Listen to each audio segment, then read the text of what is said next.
Kasama po natin kahalintulad po ng grupong Social Watch Philippines. Sila rin po even in the past binabantayan po itong budget hearing ng hindi lang for this year, even po noong mga nakaraang taon at administrasyon. Ang spokesperson nga ng People's Budget Coalition, Sir AJ Tuason. Sir AJ, good morning po.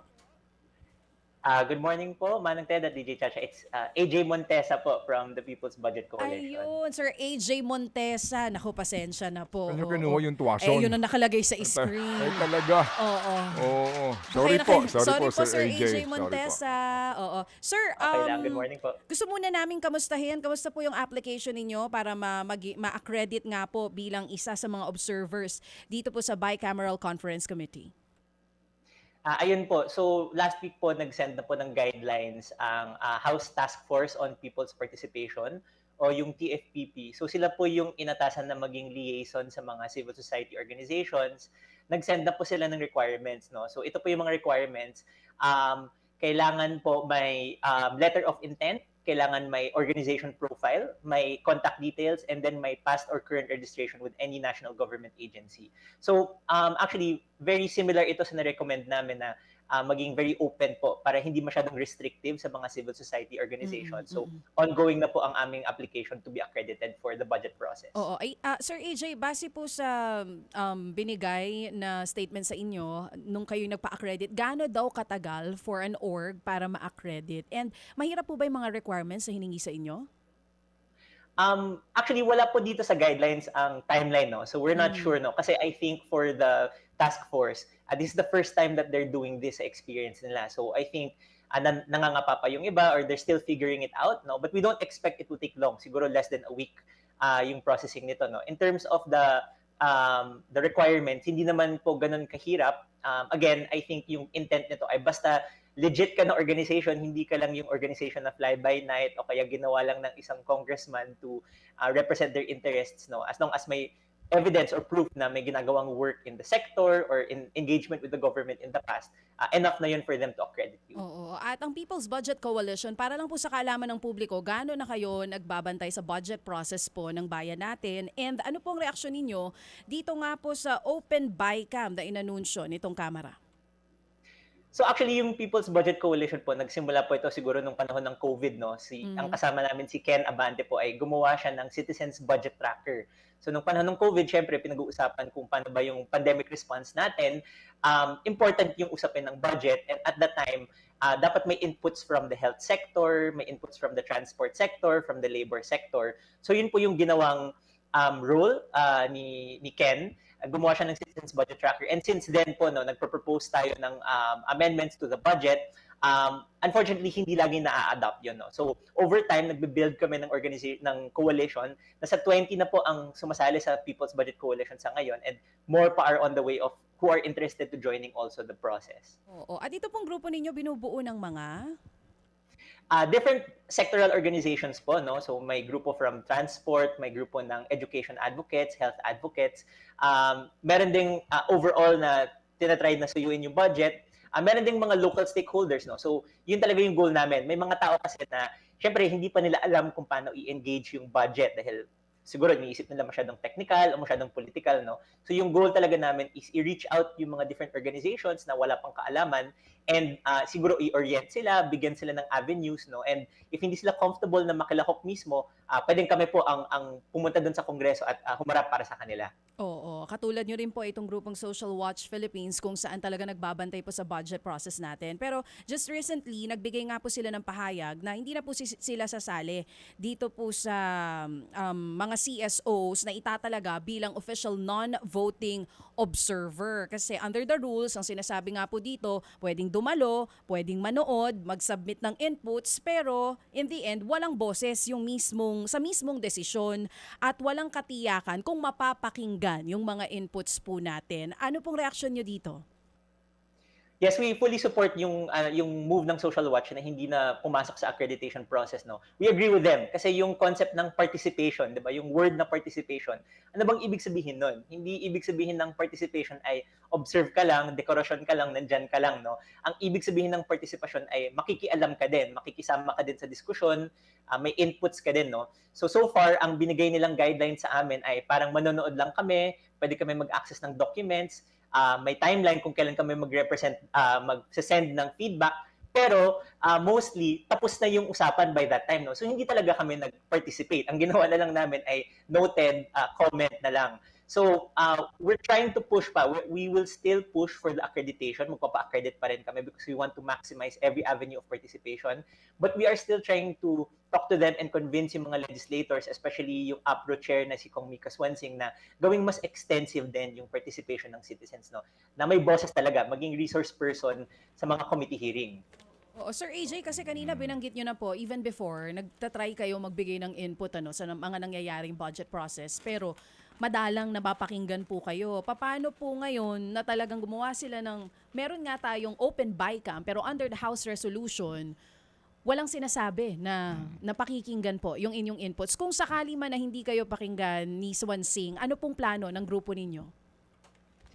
Well, ayun nga po, I think, well, hindi naman namin control yung decision ng House of Representatives. We will do our best to really find champions, no.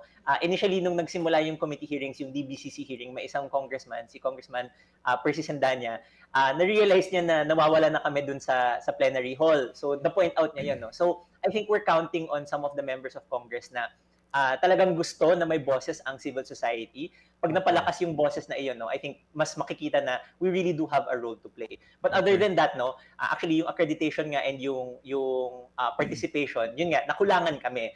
So wala siyang difference from observing the live stream, wala masyadong difference from, pwede naman kami magsulat individually sa mga congressman, di ba? So wala siyang pinagkaiba doon. So we're really hoping for something more na mas may laman pa yung participation. Okay, sige. So, in other words, maghihintay kayo ng approval sa inyong accreditation. That's one, right? Yes. Okay, that's one. And then second thing, yung inyong dialogue with Chairperson Swansing, para sa mas, kumbaga, mas produktibong involvement ng inyong grupo, right? Yes. Okay, Yes. and para klaro tayo. And then itong third ngayon, we're going, tapos na ho kasi yung macro eh. Kasi ngayon, iba na ang schedule ng Kamara, no? Dati-rate, matagal-tagal yan, no? Dalawa kasi ang ano diyan eh, ang briefing, no?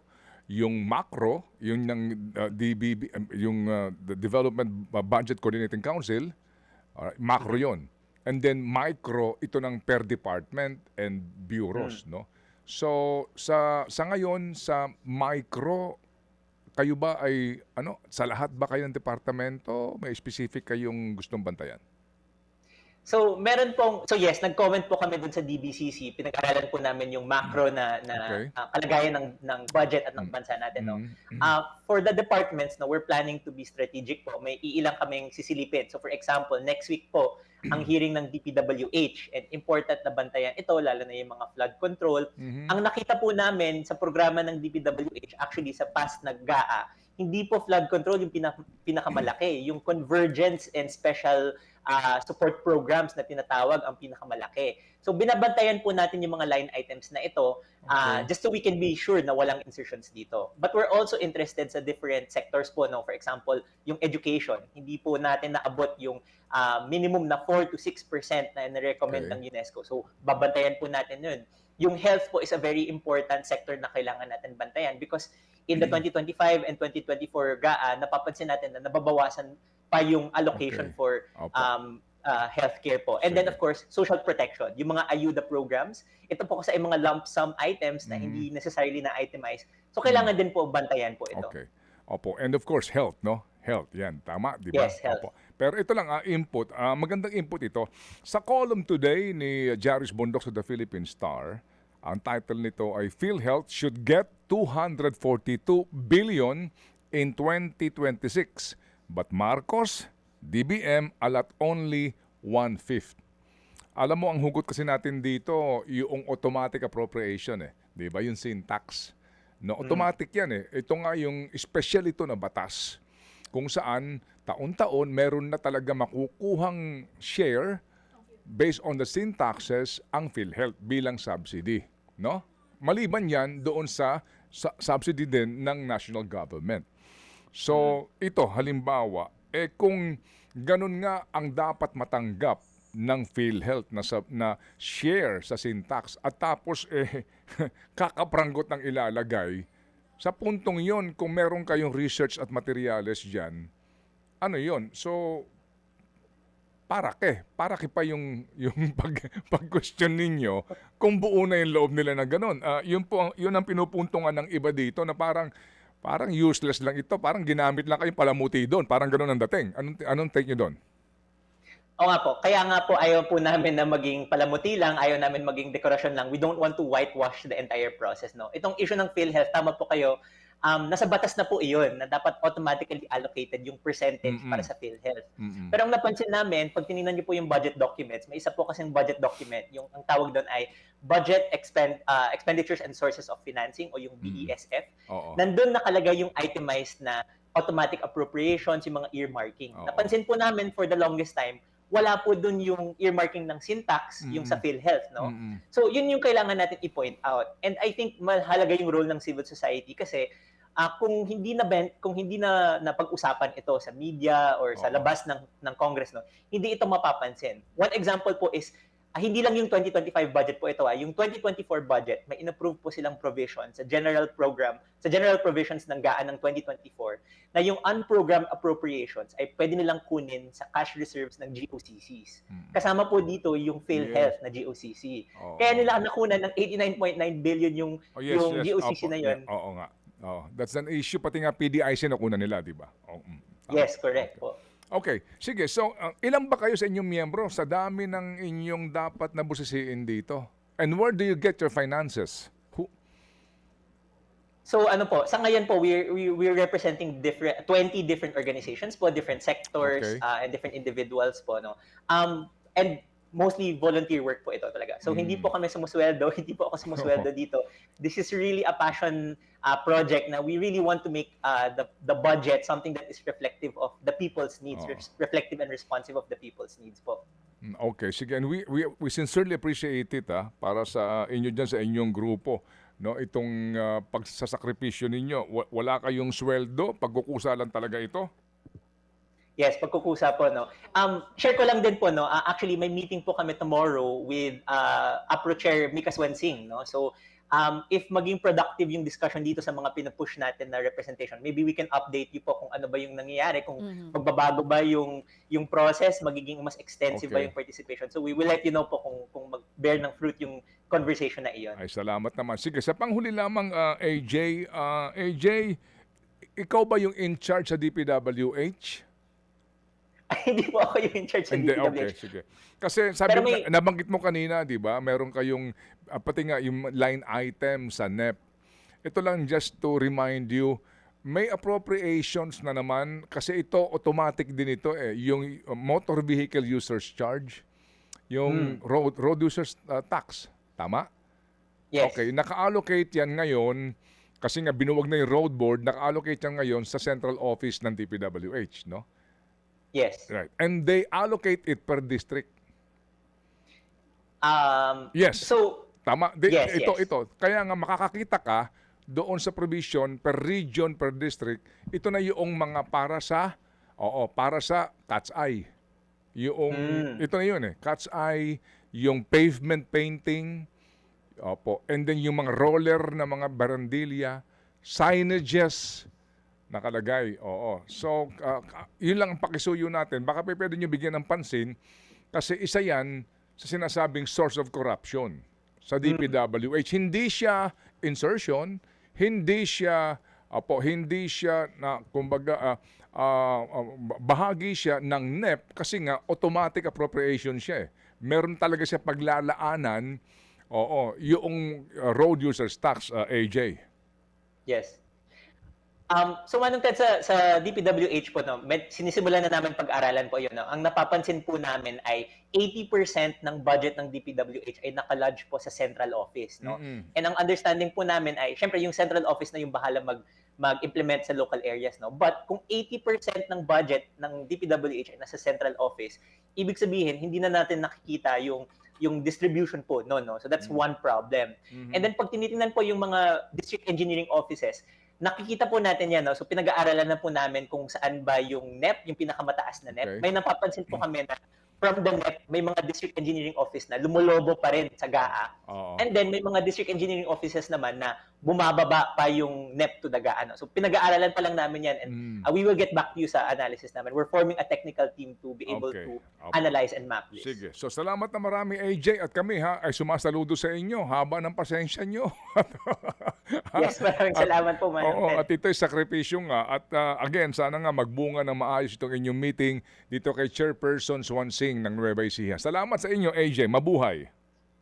Salamat po, Manong Ted and DJ Chacha. Si AJ Montesa ng grupong People's Budget Coalition. Ayan. Mga kapatid, brothers and sisters, saan ka pa? Dito na tayo sa totoo. Dito na tayo sa True FM. Mga kapatid, mag-subscribe and follow po kayo sa social media accounts ng True Network PH. Yan po kami. Hanapin nyo lang True Network PH, Facebook, Instagram, YouTube, TikTok, and podcast. Mapa Apple or Spotify man yan, mahahanap nyo kami. Lahat ng mga napapanood at napapakinggan nyo po sa programa, nasa social media accounts namin yan. So, paano mga kapatid? See you sa social media!